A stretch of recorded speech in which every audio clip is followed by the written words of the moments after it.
We're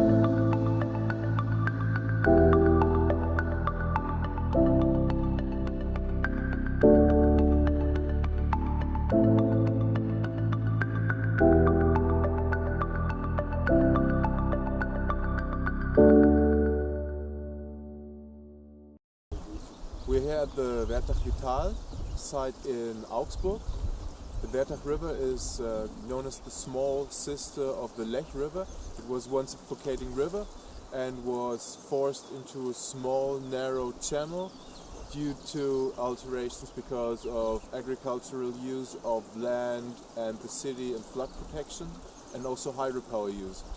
Due to hydropower use, there have been a lot of structural dams and weirs introduced to the river, and also reservoirs have been introduced to the river, and so there's a big lack of gravel, and this resulted in a very big incision, like in the flood of 1999, 60 centimeters only due to one flood.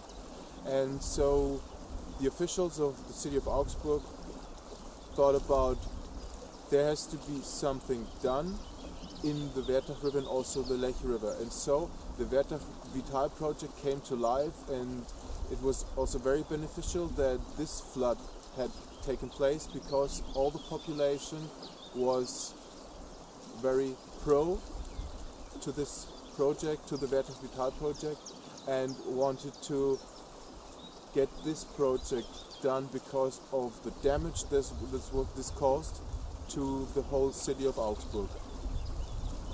So we're standing here at the project site. We can look at the gravel bars that were newly built, and also we can look at the widened channel of the Wertach here in this part, and we can see like 60 to 80 meters of channel width here, and in former days it was like 30 meters of channel width. We have also relocated the dikes backwards how far it was possible to get more retention area for floods, for future flood events, to protect the people and also to protect the nature and environment here.